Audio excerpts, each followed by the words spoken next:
Hi, I'm Captain Prince Kofi Amoabeng, retired, and it's been fun being on this show. I've just been stripped by Sika Osei. Strip you down, 'cause I'm gonna strip you down. Hi, Uncle Prince. How are you? I'm really, really good. For the purposes of this conversation, should I call you Captain? Should I call you Uncle PK? Should I call you Mr. Amoabeng? Call me PK. PK. Yeah, everyone calls me PK. That's what the people who are close to you call you PK, and I'm right? quite comfortable with PK. Yes. Welcome. Thank you for coming on the show. I'm most pleased to be on this show. Yes. Yeah. Remember the last time we met and you said you wanted me to be on the show? I've been looking forward to it. Oh, I'm so glad we actually made it. And it seems like we're in the spirit. Yep. We're matching. Huh? Like, I feel like it's going to be a good day. It's going to be a definitely good conversation. It has to be a good day. Yes. It's always a good day for me, really. It is? Yeah. You're so positive and so full of life. I don't think there's any time I've seen you, whether it's at home, just wherever, you have positivity, words of wisdom. Is that something that you've had to cultivate over time, or is just who you are and who you've always been? Yeah, I guess it's who I am, but the point is, to be alive is a great thing. Yeah. You know, my daughter says there was a race of 40 million people and one won. And I said, which race? It says the race to fertilize the egg. So one of 40 million is not a joke. Yes. Yeah, so to be alive in itself is a great thing. And you have to enjoy it and appreciate God for it. Yes. You told me about how your old classmates, sometimes you would meet them and then, you look around the room and then see, And you have to slow down. You have to slow down. Otherwise, you think you're showing off. Right? It's all a blessing. Yes. Yeah. Can I just say, though, that you are one of the coolest 70-year-olds I've ever met?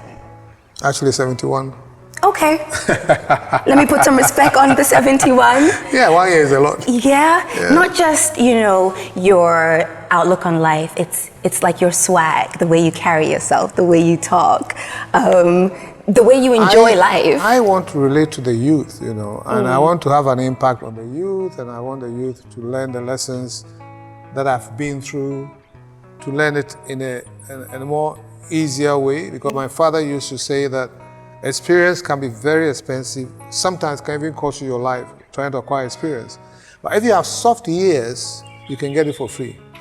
So I want to give the experiences that I've been through freely to the youth, so the world will become a better place. Unadulterated, actually. Absolutely. Because you're very honest, very open. Yeah. You don't seem to sugarcoat a lot of things. So today we're going to have a very open conversation. Yeah. But you're looking great, by the way. Thank you. Is there a skincare routine going on for PK, Uncle PK? I must say, I use my daughter's products, single-made products, so you give me a chance to talk about my daughter's products.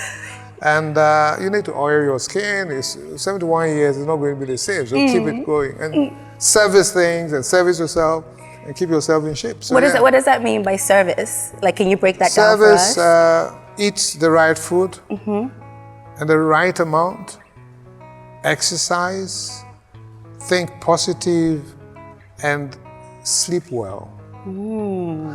Now, in my situation, I eat once a day. I'll probably have smoothies in the morning and eat in the evening. And that is all for the day. I play golf, which means anytime you play golf, you walk about 8-9 kilometers thereabout. I play golf about 3-4 times a week, which means I walk over 30 kilometers a week. I go to the gym at least once a week. And I do quite strenuous things. Yeah. And I sleep well. I try to sleep about at least 7 hours, possibly 9 if I have the chance to do it. But not on a Friday night, though. Because I know you, Uncle PK. On a Friday night, you're having fun. Yeah. You're enjoying, a glass of wine. But any Friday night, you sleep at, say, 2 o'clock and sleep till 10. Because you're not going anywhere on Saturday. True. So you wake up Saturday, then play some golf in the afternoon, and the day is done. Yeah. That's what the youngins do as well. I think I can afford to do it because I'm really, I'm on pension. I'm supposed to be on pension, right? So I have the time to do it. Well, Uncle, here we do something really fun. This is what we call the strip Bible. Yeah. You know, it's just, you know, just to make sure that we get as much juice out of you as possible during the conversation. We know that you're going to give it to us straight, but just for formality's sake, you can just put your hands on here and say, I, Uncle PK. I, PK Amoabeng. Promise to tell the whole truth. Promise to tell the whole truth. The whole truth. The naked truth. The naked truth. Allow me to strip you of all your secrets. You didn't know this is what you're getting into. Well, some of them. I can plead the fifth if it's really critical. You can plead the fifth. Okay, fine. Yes, then, yes. Okay, let's go. All right, so help me God. So help me God. Let's go. You didn't know this is what you're getting into, right? When I saw the strip Bible, I thought, what is that? Here? Yeah. But now you know. Now I know. Absolutely. Since the strip Bible, yes, it's okay. Yes. What is your philosophy on aging? We've had a few people who've come where it's like there's a lot of fear about getting old. But what is your philosophy? How do you approach it? Hold on. In the first place, to be old means you're blessed, right? Not all people experience old age. So to be old is a blessing. It carries a few problems like aches here and there and losing friends and so on and so forth. But the utmost thing is to grow and grow in good health. Yes. So growing, there's no regrets about growing. I don't have any regrets about growing at all. I actually put it out there and I say, hey, I'm 71 and I'm feeling great. And I don't see age. I don't. As I sit here with you, you may decide to call me Uncle PK or whatever. Age is not a factor. It's not a thing. And I'm not going to discriminate because, oh, small girl. No, I don't do that. My kids are level with me, my staff. I see people as people. And I respect everybody. Yes, and you can learn from everybody. And I learn consistently from, especially the youth. Yes. Yeah. What's like the most recent thing you've learned from your kids or some of the youth that you interact with, especially at your leadership foundation? A lot of things. I dance Amapiano. To tell the whole truth. Let's go. You do some Amapiano? Yeah, and I do my reggae stuff and do the old school stuff. And I actually learn. I mean, when it comes to dancing, it's a good form of exercise. Yeah. So enjoy yourself and exercise, so I learn. But then, when it comes to leadership, I mean, and education in general, there's a lot that I can't catch up with. Even with the phone.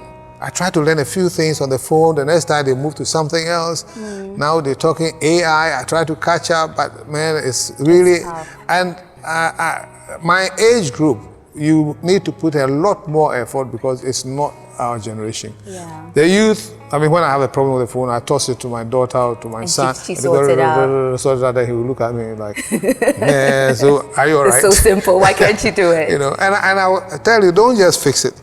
Show me how you did it, so next time I won't come to you. Yes. And it's so with a lot of things. So we have a lot more to learn from the youth. You know, but we also have a responsibility of giving them the experience that we've had so that it can guide their path. Yes. I don't know whether it's a societal thing, whether it's a Ghanaian thing. I don't want to sort of put it in a box. But why is it so difficult for the adults to be open and truthful about some of the things It's the way they were brought up. Through? The way they were brought up, you know. Typical African upbringing, especially in the villages and things like that, you do not challenge authority in any form. This is your big sister, this is your uncle, this is your father, your big brother is coming, and why do you talk to him like that? Some people are not even supposed to look into the elder person's eye when they are talking to them. And the upbringing is so negative and so much anti-development. So we grow up being timid and docile, and we run away from any form of authority. What is worse is that those in authority also know that they cannot be challenged, so then they take advantage of it and abuse it and use us. And that's the bane of Africa. So I am different because I was brought up differently. My father was completely different. When I was a kid, it was a different thing. He would cane me. He would chain me actually to a pillar. But at the same time, he allowed me to taste beer at the age of 4. Why would he chain you to a pillar? Because he said, he preferred a human being, a monkey. No, let me put it this way. People said, why are you raise your kid as if he's an animal or a monkey? And he says, I prefer a monkey that's alive than a human being that's dead. And I was so bad and so truant that I had to be checked physically. I did read somewhere that you would used to hide under the cars and your dad's friends' cars. And a whole day behind cocoa sacks. I couldn't be found anywhere. I was hiding on top of a tree and looking at everybody and seeing them. So I was, but then when I grew up, my father was my best friend. Yeah. I could tell him anything under the sun. And we used to drink and get drunk together, and he would talk to me about a whole lot of things, and I'll ask anything that I wanted. The difference here is, when the man who brought you into this world, who fed you, who educated you, who clothed you, if he allows you to confront him on any issue, as I sit here, I do not fear any human being. No human being is worth what my dad has done for me. But I also respect every human being. That's the difference. Yeah. But as for fear, human being, never. Yes. I probably won't confront you on issues because people will not understand and the system will not be with me. But really, you can't scare me. Yeah. Nobody scares me. And it's because of the upbringing. It's because of the upbringing. Because I look at you and said, what can you do to me? My dad was my friend, and I could tell him anything. I mean, really, my dad, I even could ask him, Charlie, do you have a girlfriend? And he would tell me, if maybe you're asking it because of your mother, as for that place, there's no relationship, and things like that. So it's basically the upbringing which is wrong. Which we need work on that. And if I should say something a bit about that, the upbringing also stems from the kind of environment we've had.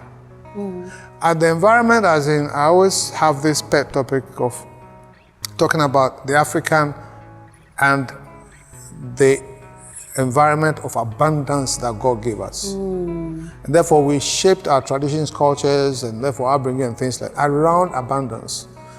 And it's so negative. It doesn't let you think. It makes you lazy. It makes you disrespect people because you don't need them in your life, and. There's a lot of work that needs to be done. But I don't want, it's quite deep. But speaking about respecting people, you recently you lost respect somebody. Everybody. Yes. And you can testify from those that worked with me, UT, from the cleaner, messenger to the DMD. I respected everybody. I had time for everybody. No discrimination. And I love each of them for the role they played. Yes. Because every person's role is crucial, is critical. But basically, God made all of us unique. So we all have something small to add to the world. And we need to respect that uniqueness. Yeah. Exactly. Speaking of somebody that you respect, you recently lost a gentleman that I personally met in your house when I came You for met dinner. Prof? I met Professor Yensu. I remember he was such a soft-spoken gentleman. Lovely gentleman, academician, well-accomplished. Always human smiling. Yeah. Yes. Yeah. How are you doing with that? That one hit me very badly. Yeah. I used to have dinner with him every evening, and then we cut it down to twice a week because he wasn't feeling too well. But he was so much alive that you wouldn't think he would die, because he was always there. Yeah. And then all of a sudden he wasn't well, and then one thing leads to another. He lost the wife, he had a bit of COVID, and he just went down like that. So it was COVID? No, it wasn't. He came out of the COVID, but I think it affected him. It affects you a bit, yeah. After having gone through such loss, does it make you sit there sometimes and think about the legacy that you're going to be leaving? He is one guy who has achieved so much and contributed so much to the world. It's unbelievable. Unfortunately, Ghanaians didn't make much of it, but I used to travel with him to all sorts of places, and how he's revered outside Ghana, when he meets scientists, bankers, all sort of, every discipline. He was good at it. Yeah. He had been the number 2 man at the World Bank. He had been director of the Smithsonian Institute for 20 years. He had been chairman of African Development Bank. Every discipline. He had written serious books on VRA, on Bank of Ghana, and. Yes. And unfortunately, we lose people. Yes. Yeah. So do you think about your legacy and what you're going to be leaving behind after all is said and done? I'm working at it. I'm not obsessed with it, but I think there are a few things that I have to do. Yeah. When we grew UT from a single room of about 4 of us up to the point where by 2012, which is probably our highest point, from 3 people, staff of 3 were over 2,500, the whole UT staff. And it's not talking about this, like how were we paying them? But of course they were working hard and paying for themselves. And then around that time, the company that we started with about $20,000 had a market cap of about $90 million. And it was a good story. Yeah. And it's because we all created it together. And so that in itself makes me proud of myself that God has used me to do something. Unfortunately, it ended the way it did. And I sat back and I said, so God, what next? I mean, it cannot all go to waste. I said, okay, fine. The experience you made me acquire, I think it's my responsibility to leave it for the next generation. So then I've set up Kofi Amoabeng Leadership Foundation, and written 2 books about UT. The first book is Humble Beginnings, the UT story. Yeah. The second book is, it's Building a Winning Team. And it chronicles and says all the things we went through, especially the mistakes we made. Yes. Not too much to say we were great, but what we did wrong. What people can do right now. Can do right. Yes. You know, so it makes you avoid the troughs and things like that. And then I also go around tertiary institutions, talking to entrepreneurs, talking to companies about the book and about leadership generally. And the problem in Africa is because of the leadership, nothing else. I mean, if you have an organization or institution that's not working hard, it is nothing else but the leadership. And by leadership, I'm not talking group. I'm talking the number 1 man at the top. And because we create institutions by the traditions that we know, we bring those into the institutions, and therefore it fails and affects everyone. What I mean is, a typical African institution is a chieftaincy, right? The chief is supposed to be the overlord of the laws and rules and everything, but he's about the laws and the rules. But in business, it's the opposite. You set the policies and the rules and the laws, and you must lead and be disciplined enough to abide by those rules. Then it's easy. Everybody picks it up from the leader. Yes. And we don't have that. And it's so obviously there's not a trickle-down effect. Exactly. Yes. So that is what I try to teach up-and-coming businesses, that you don't take it like, you don't behave like a chief saying that it is my company. I say I want it. And it's a typical thing I see with people. They walk in here and people should stand up and go and hide. They should be happy to see the guy with the vision and the vision that they are aligned with and they're trying to achieve together, and they should be happy to meet that person. When I was at UT, all the ladies will hug me, or I will hug them. And when I don't even hug them, sometimes they rush to me and warn me and say, Chief, 1 week in it. Oh, hug me. And I hug them and they feel happy. Yes. But I see a lot of leaders, it works somehow, but I see leaders who walk into the organizations and as they go into the corridor towards the lift or whatever, the staff must vanish.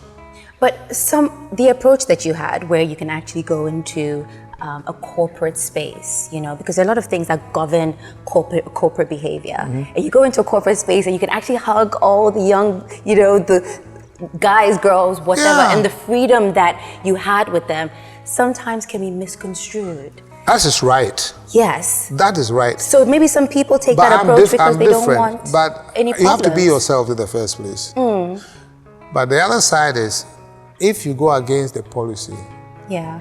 in the morning, by afternoon you're gone. So it never got you into any trouble whatsoever? No, never. Okay. Like we had, okay, fine. So at some point we had the law, a policy, which was the amorous policy, meaning that there should be no love relationship in the company. Okay. You shouldn't date anybody in the company. Now, the reason why I put that policy in place is that, you know, typical African want to exploit the younger girls. Sometimes even the women will exploit the men, but mostly the men exploit the women for appraisal, for promotion, for appointment, and also I don't want that. So I said, no love relationship. And if you should think you are falling in love with someone, then one of you should resign. In any case, I actually was able to sack about 4 or 5 people for that offense. Because they were having relations? My head of HR said I couldn't prove it. I said, don't worry. I know what goes into that. But then the point is, once you put that policy in place, you as a CEO, you can't touch anybody. And I never ever had a relationship with any UT staff, even though some of them were more beautiful than my girlfriend. I mean, once we were UT, because my point was, we're trying to create an institution where we're family. Yes. And I used to tell myself, I said, family don't do it to each other because that is incest. And so if you do it, it means you don't belong to the family, you have to go. Yeah. But back to my point, the thing is, any policy you put in place, you, the leader, should Has live to abide with it. by it. Yeah. Yes. And when you abide by it, it's easy. Because me, the founder and CEO, and I'm not doing it. I give you a job and you want to do it. Really? You have to lead by example. Exactly. We don't have a lot of But people that who is do very that. un-African. Africans think he can do anything he wants and use people and things like that. And how dare you? But because we also fear loss of jobs and fear of the unknown generally, we don't complain and we sit down and we are abused and used and we don't say anything. Yeah. See, I love people and I want to serve people. So for example, I'm here to see a CEO, a top CEO, who would display his telephone number in every reception of his company. And we had branches and we had other companies. My number was there and it said, there's a notice which says, if you are dissatisfied, call the CEO on this number. And would people call you on a regular basis? Not really. Not really. You know why? They don't believe it. That's my number. So I'm too big to be called.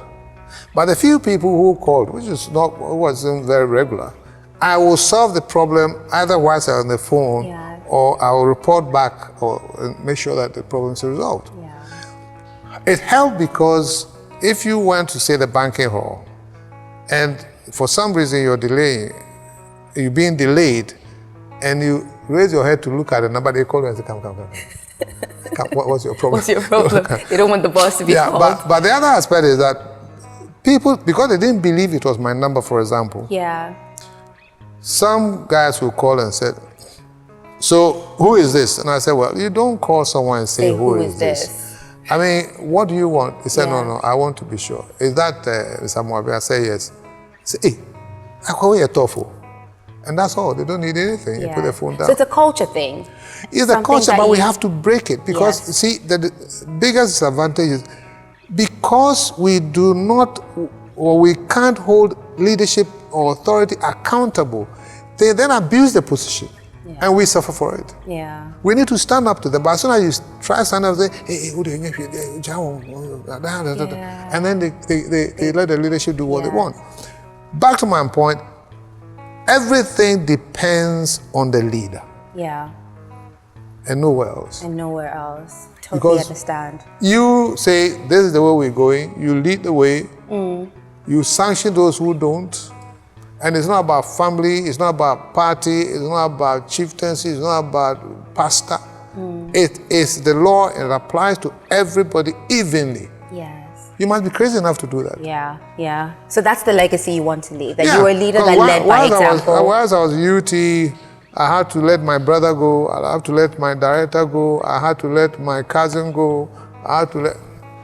It's the system. I say, HR, set up committee, you investigate, bring a recommendation, I put my green pen, you're gone. And you just have to abide by Yeah. it. You've had years to deal with this UT situation, the litigation, the rise and fall, the successes, the disloyalties, the friendships that were, you've been through everything. In retrospect, sometimes do you sit down and say, well, some of this repercussions and consequences are either fair or unfair, deserved or undeserved. Do you have those conversations with yourself? Yes, but I don't waste my time on those things. But what has happened has happened. Yeah. I don't live in the past. I'm not so scared of the future. But I live in the present. The past, you take your lessons from it, and once in a while you say, oh wow, why did they do that? Well, okay, it's done. But don't let it consume you. Okay. Because personally, I think it's unfortunate, to use a lighter word, that we should lose UT all of a sudden. Because it's a great story, great Ghanaian story. Yeah. And I'm proud that I was part of it. Yes. Because we created an institution from absolutely nowhere. I said, it's a big Ghanaian story. And then it became even international. Apart from being a conglomerate with UT Properties, UT Logistics, UT, name it, Private Securities, UT Life. And then we had UT Nigeria, UT South Africa, UT Hamburg, UT London. It was a great story. Yeah. And we kill it. So when are we going to get stories like this about again? Africa? And the story was acknowledged internationally, locally, everywhere. Yes. So are you disappointed with, obviously mistakes were made. You detail that in the book. Yeah, definitely. But then there were other third parties as well that contributed to not upholding. Yeah, but it's okay. The point is that it's happened, and I won't cry over spilled milk. It's unfortunate that the milk got spilled, but life continues. It's a matter of what can I do next. Yes. And I live in the present. I say, listen, let me write the books, put it all out there, let people learn the lessons out of it, so that most probably we can get companies that will be more robust, moving that forward. will know how to handle such situations, and be more sustainable past what we created. Is there something that you can tell us about where the litigation has gotten to now? Are we closer to ending? No. No? No. I think the haters, whoever they are, they not just want to collapse what I had built, but they wanted to gag me as well, because I'm in court with criminal convictions against me, and it's going so slowly, so you have to wait. How many years have you been in court going to, because I know that you go to court several times a week. Yeah, every other week. You've been doing that for quite a while. Yeah, for about, let's say 2018 to about 4 years. Yeah. But I'm tough like that too. The things that should break people down won't break me down easily. Let me tell you a funny story. So it's a very good friend called me and said, I said, I'm on my way to court. And then he said, oh, why? Why they worry you in this court and at your age? And I said, stop worrying. There are some people going for dialysis today. Me, I'm going to High Street, I come back and drink my whiskey. So you have it better than them. Yeah. Yes. You always have to compare your life with other people, and then take consolation who you are and where you are and move on with it. So we're saying that the people that want to gag you the people that don't want you to, say it as it is and whatever went through, are we saying to them that you can't gag me? Well, they can gag me, but I'll breathe somehow through my ears. It's funny, but I feel like telling you this because, so I wanted to go to the US for medical checkup. So I went to court to take my passport, right? And the prosecution said, I'm a flight risk, me. So we went to the judge up and down, then the judge said, yeah, but it's medical test. Yeah. If we don't allow him to go and he should die, the case will end anyway. Yes. So I will give him his passport. So they gave my passport. Then I rushed to American Embassy to get my visa for America. And I've been going to America since probably in the 80s. I got there and I was refused a visa. for the first time in 40 years or something like that. So I said, this is odd. When I checked behind, it said they had written a letter to the American embassy that I shouldn't be given a visa. So I looked at it, I said, okay, fine. At least I don't need visa to go to Kukrantumi. So I went to Kukrantumi for the weekend. And I told my daughter that, listen, I'm no more coming. And, a medical exam, I'll do whatever can be done here. Yeah. And continue my life. So gagging you will try, but... You can. No. You definitely can. You know, the thing is, see, one thing about human beings is, even though we are unique and we're this and we're struggling, remember that you are one out of about 8 billion. Can't imagine. So really, you ain't worth anything at all. So that is why nobody can scare me. I don't take things very seriously to heart. I always find something else to do. Yeah. If you hate me, it's your business. I even pray to God that He should have mercy upon you, because God loves me. If you hate me, God will punish you. So I pray to God. I say, God, please leave him alone. Yeah. What is the biggest shock you had about how people reacted to you or relate to you now after the whole situation? It's been very interesting because for somebody that's in court, I know some people will shun my company because they think if I get too close with this guy, the government may associate me with him, may hate me, they won't do business with me. So, okay, fine, I write my books and I'm trying to impact the youth. As for that one, I don't think. And I'm surprised, not too much, but it's refreshing to know how people clamor to listen to you and be part of what you're doing. I did the first book, launch of the book, on my 70th birthday. It was complete sellout. The attendance was bewildering. Yeah. And then I did a second launch, so the launch of the second book when I was 71. And again, the hall was filled. And people came, and the sponsorship and support was huge. And people come to me, they want to listen to UT story, they want me to share some stories with them. And somebody who is a criminal now being tried shouldn't get that attention. Yeah. Yeah, but I think people know me and what I stand for.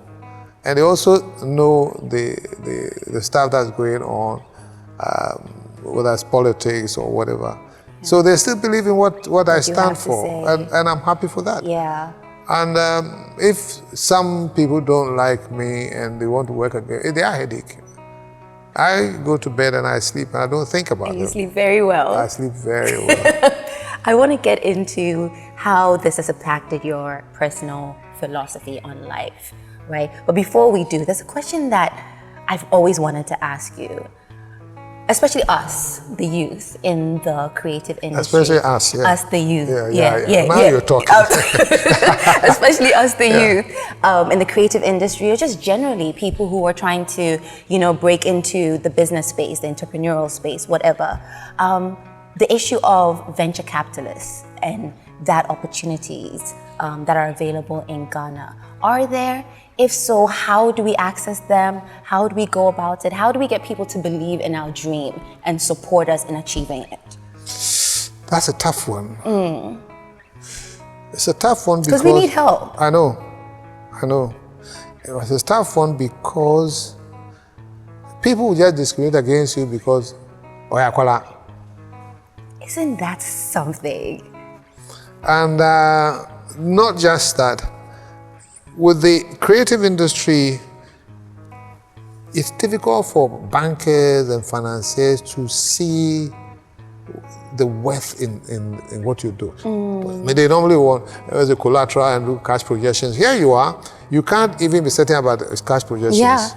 And you don't have collaterals. We don't even know if we can give you a return on investment. Exactly. So it's really a tough one. But I think there are some venture capitalists outside the country. Okay. In Ghana, it's difficult. There probably may be a few. I mean, if the person is related to you, I always say, as a young man coming up, one thing you have to do is that make sure you are a person of integrity. And everyone will say, so as for Sika, When she says it, she means it, and she's hardworking, and she tells the truth. That is your collateral. So now, if she can't knows me, then she comes to me and says, PK, this is it. I believe you. I know you're honest and you're hardworking, and I can back you up because you will not cheat me. You will do the right thing. Yeah. If you have a problem, you come back and let us discuss. Yeah. That's what most young people don't have. Because they want to get rich quick. And once you do it to someone, nobody wants to know. Even when the right person comes, they shy away from it. Yeah. So what my advice to the young ones is they should try to be honest and be people of integrity and be hardworking, and should show. It's not to the whole world, but to your immediate people, your friends, family, and relations should vouch for you and say, ask for this person, she's okay. Because when I started Unique Trust, I was 45 years old. And I was able to do all that you guys saw. So don't be in all that rush to make it like tomorrow I have to make it, because that's what I find with the youth. Work consistently, stay afloat. You try something, it's not working too well, you learn your lessons from it, try something else. There's a dynamic system too. IT and AI, everything is coming on board. Learn as you evolve. Yeah. But always be honest. And have integrity. Yes. Uncle PK, you know me now. You know I'm a woman of integrity. Yeah. You want to vouch for me? Help my ministry. Your ministry? Yes. What's your ministry? When you say ministry, you normally connotes church and things like that. Yes. You have a church? I don't have a church. Are you forming one? I should. Okay. We spoke about that the last time. Did you? You know, yeah, that it's a good avenue to make some money. You see, again, you're thinking about money, not about hard work and building your time. Yes. You know, but you'll be all right. But it's very important, because when I tried to raise money, it was like people would say, "Oh, as for that man, if anything, it's too hard. But if you say he will pay, he will certainly pay. He has soldier man and he's this," and it worked. Yes. So finally, when I needed to raise money, it's like, "Oh, as for Kofi, you won't chop the money unless something really goes wrong." Yeah. And integrity is also something that you learn in the army, which is people know that you've been through the mill. Absolutely, yeah. So you would. So as a matter of fact, to that point, what's among the things we're trying to do to set up the Kofi Amoabeng Scholars, and we're going through a process of choosing a few people, and then we take them through intentional mentoring and shadowing and all sort of things, plus boot camping, which will include 1 or 2 weeks military training. Really? Yeah. For both the men and the women? Yep. For them to experience military training, because it's so real, so it's a waking up at 5 a.m., going for the jog. Really? And when you come, you understand. When they say left, you know left. Yes. You ask somebody, well, they say, oh, if you turn right and turn right. He doesn't know what he's talking about. Left and right doesn't mean anything to most people. So if the ladies want to go, please leave the wigs at home. Leave the makeup at home. You must leave them at home. No slaying over there. Yeah. It's a fantastic training, because it's a training about leadership, and leadership that generates trust. Because, you know, typically you're going out with your men or women for that matter, and it's about life and death. So you should generate trust. They know that you take them there and bring them back. And you also depend on them, because your back is to them some of the time. Yeah. And I think people should experience a little bit, the kind of scholars I want to have, is they should experience a little bit of that. Yeah. To shape them and their tenacity. It gives a different perspective about life. The other side about the military that most people don't know is that it makes you,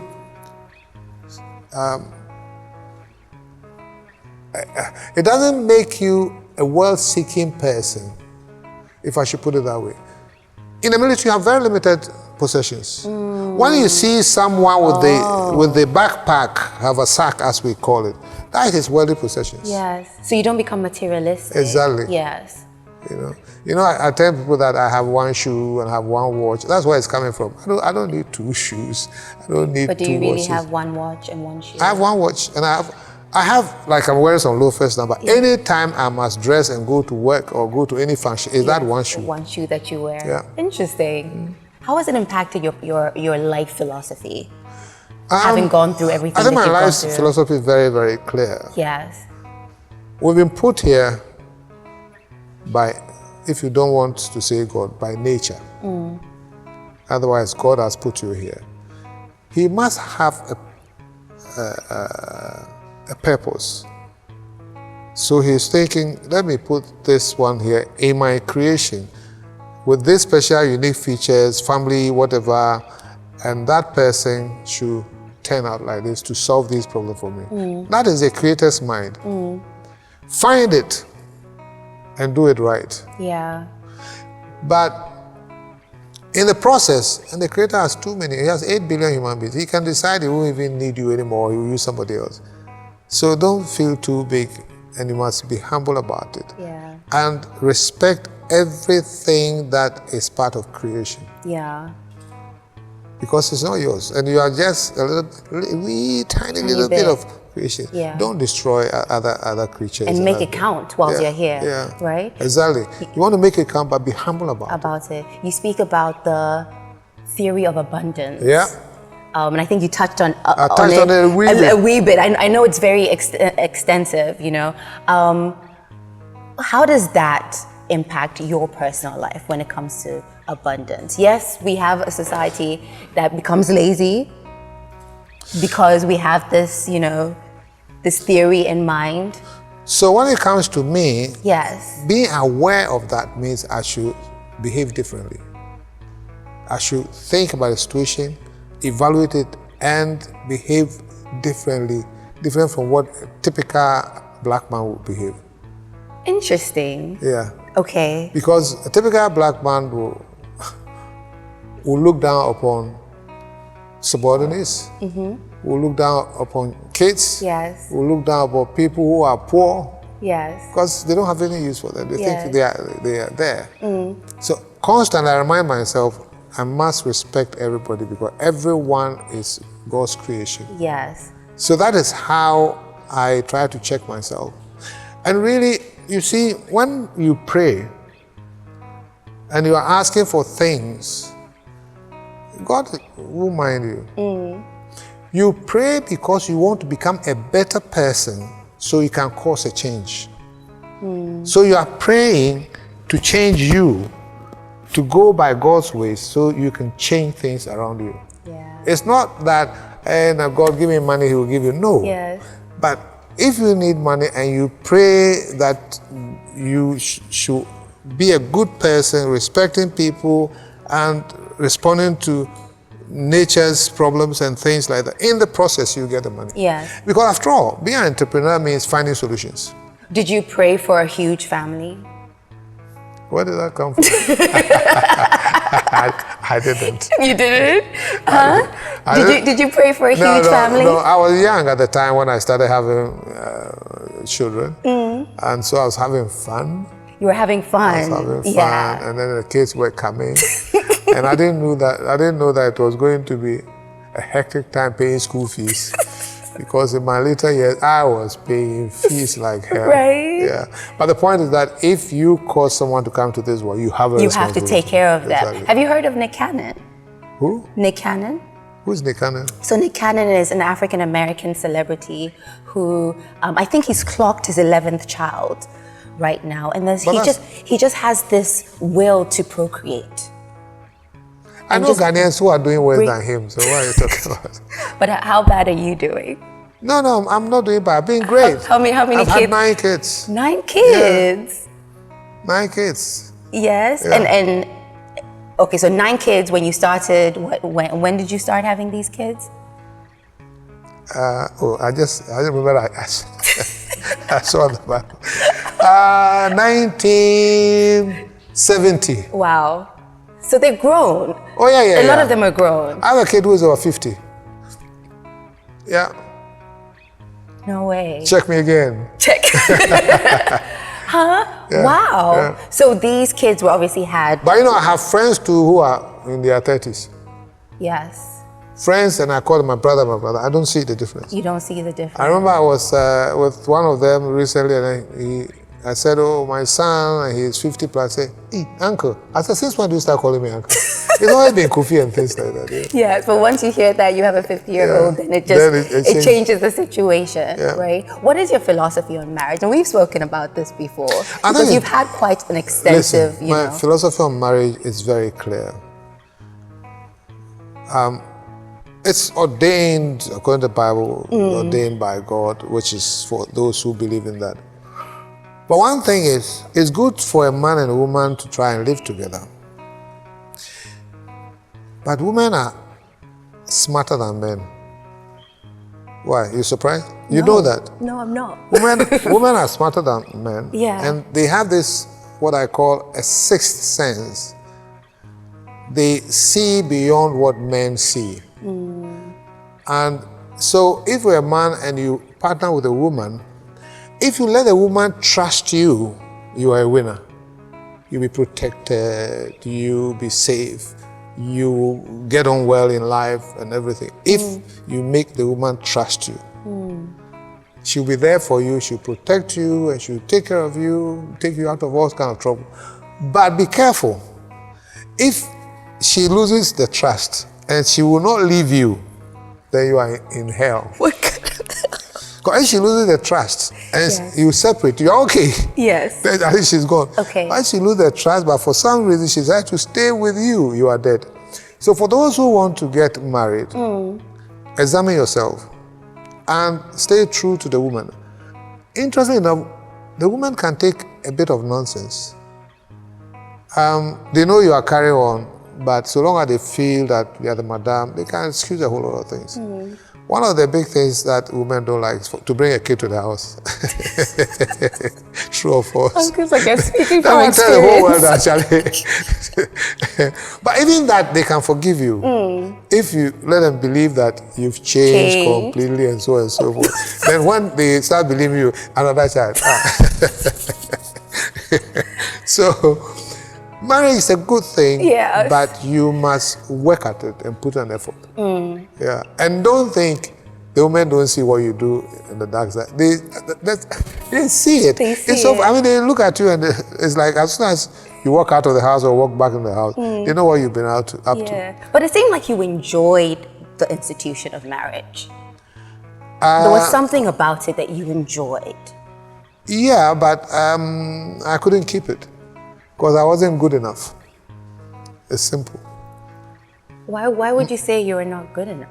I didn't meet the expectations of the women. And I've been married twice and divorced twice. And I said, after 2 world wars, I'm like United Nations. We will do everything to avoid a 3rd world war. So you've chalked. Yeah. No more marriage. But I've come close to it several times. Yeah. You enjoyed the company of a woman, right?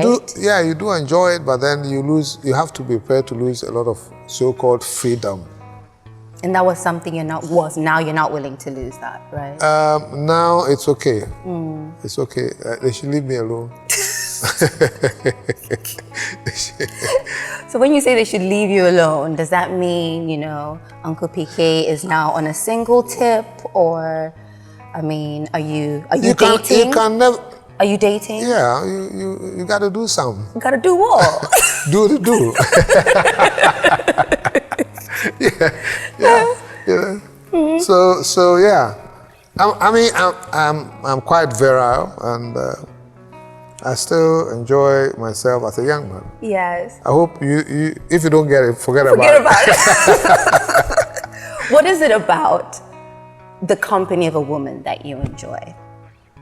Because you see them as very intelligent people, and not a lot of men give us that credit. Well, then they are in trouble. Yeah. The men who don't know the women are smarter than them, they are in trouble, because they always underjudge the woman, and that's where the trouble is. Yeah. But the company is good. I mean, really, you want to go out with a woman, but does she have to be your wife? Not necessarily. Exactly. So that's where I am. Yeah, I enjoy women's company, and don't forget, variety is also the spice of life. Hey, Uncle PK. I said the whole truth. You made me Nothing say but the truth. So there we go. So you like the variety. Yeah, I mean, if you have to change, you change. If she leaves you, you must move on. Yeah. Sika, don't look at me like that. This is a serious matter. Oh my goodness. Oh my goodness. Your kids, you have a great relationship with them. Absolutely. Right? Yeah. Does the army dad come out at any point? In How you discipline them, how you raise them, how you relate to them? Yeah, certainly. You see, again, from the abundance theory, do not dote on your kids and do discipline them when they do the wrong thing. Yeah. So when it comes to my kids, I will not give you more than you need. And all I will do without limit is giving you good education. Okay. It doesn't matter where you want to learn to, I'll be there for you to give good education. I believe that's all I need to give you. Yeah. And then let them step into the world on their own. When people say they have about 4 kids and they have 5 houses, they want to give one to every child, I say you are preparing the child to fail. Wow. That's what it is. You're providing abundance. So isn't that just giving them a good foundation to build on? Sometimes give them a good start, but make sure that the child deserves it.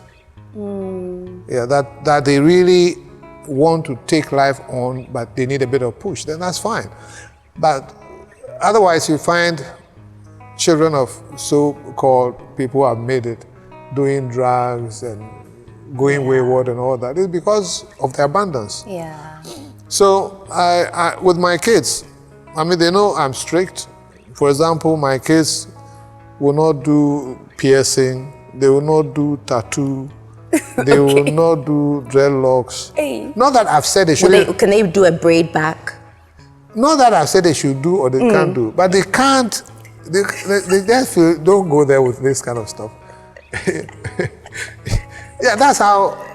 I've never started to say I don't want. I don't know. Yeah. But I think they look at me and say, Yeah. So when you meet like the Stone Boys and the Starks, which I know you have great relationships with. Listen, there are people who are great and they have dreadlocks and I love them to bits. But listen, and I've been CEO for a long time. If somebody walks in my office and he's got dreadlocks, applying for a job, I go like, really? So I'm saying, don't put yourself at an obvious disadvantage. Okay. People won't talk about it. But this is what they're thinking. This is what they're thinking.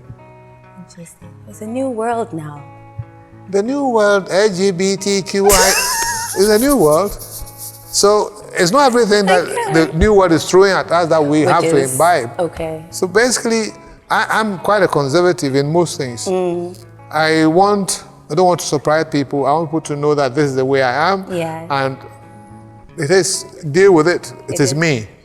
It is. And I make it quite clear and obvious and transparent. Yeah. It is what it is. It is what it is. Uncle, congratulations on the book. Yeah. The reception has been great. You've been doing a tour. You've been going around. Absolutely. Yeah. Are you happy with how people are receiving it? Ghanaians don't read, which is unfortunate. But it's not their fault because these days of mobile phones and TikTok and social media of all forms. I mean, some people just wake up in the morning and grab their phone. Yeah.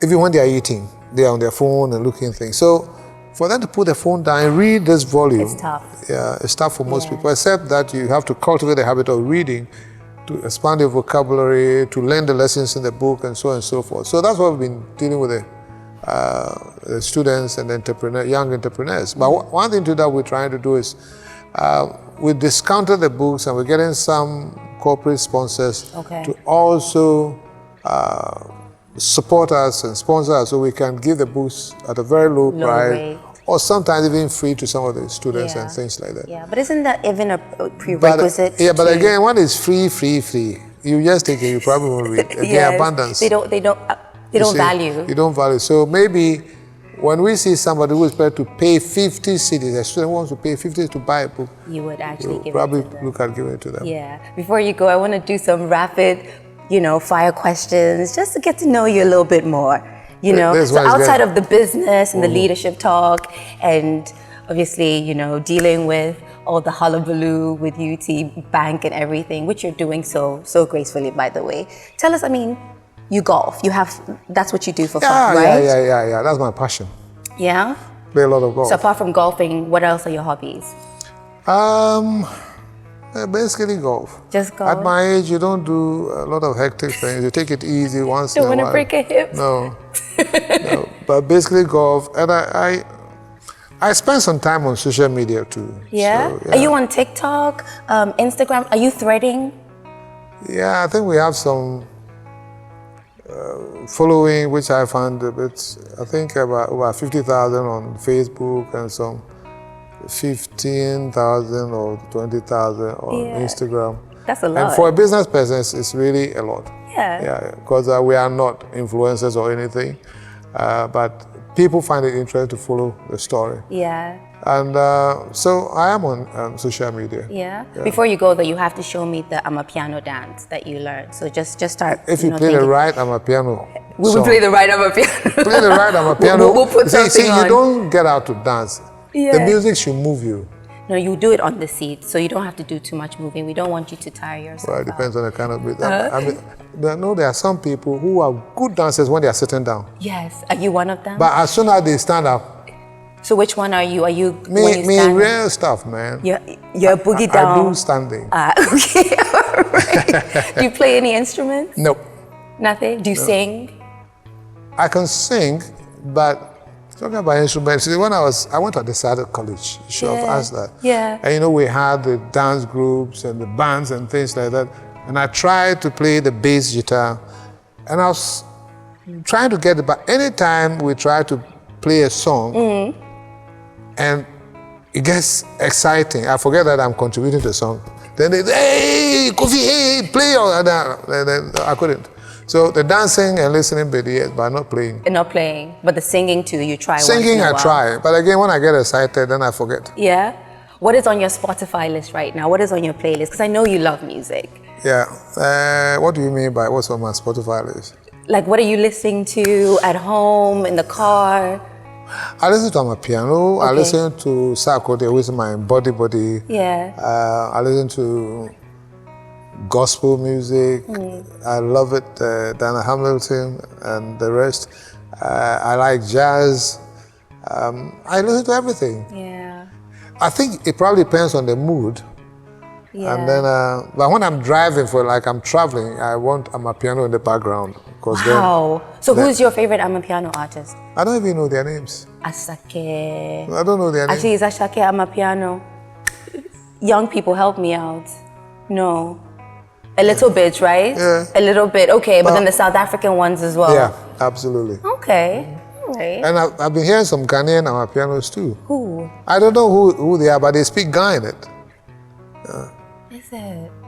And the Ga language that they speak is very heavy. Do you understand it? Because it's okay. Let me not put you in that position. Let me not put you. But congratulations on the book. I know it's going to do well for the people who actually pick it up and read. Yeah. I think there's a lot of wisdom, a lot of Yeah, gems. and we pick sort of statements and lessons from it and post it. And post it, So at least people see what they are missing. yeah. Especially for And the they young also people. get the lessons out of it. Yeah. Especially for the young people. But yeah, thank you for coming. I'm most grateful and thanks for having me. And I'll be at home for dinner. Yeah. Come for dinner again. Dinner at Uncle PK's is the best. The food is fantastic. Yeah, I've had that chef for 14 years. Yeah. It's fantastic. See you soon. Thank you. Can you put your clothes on the table? 'Cause it's time to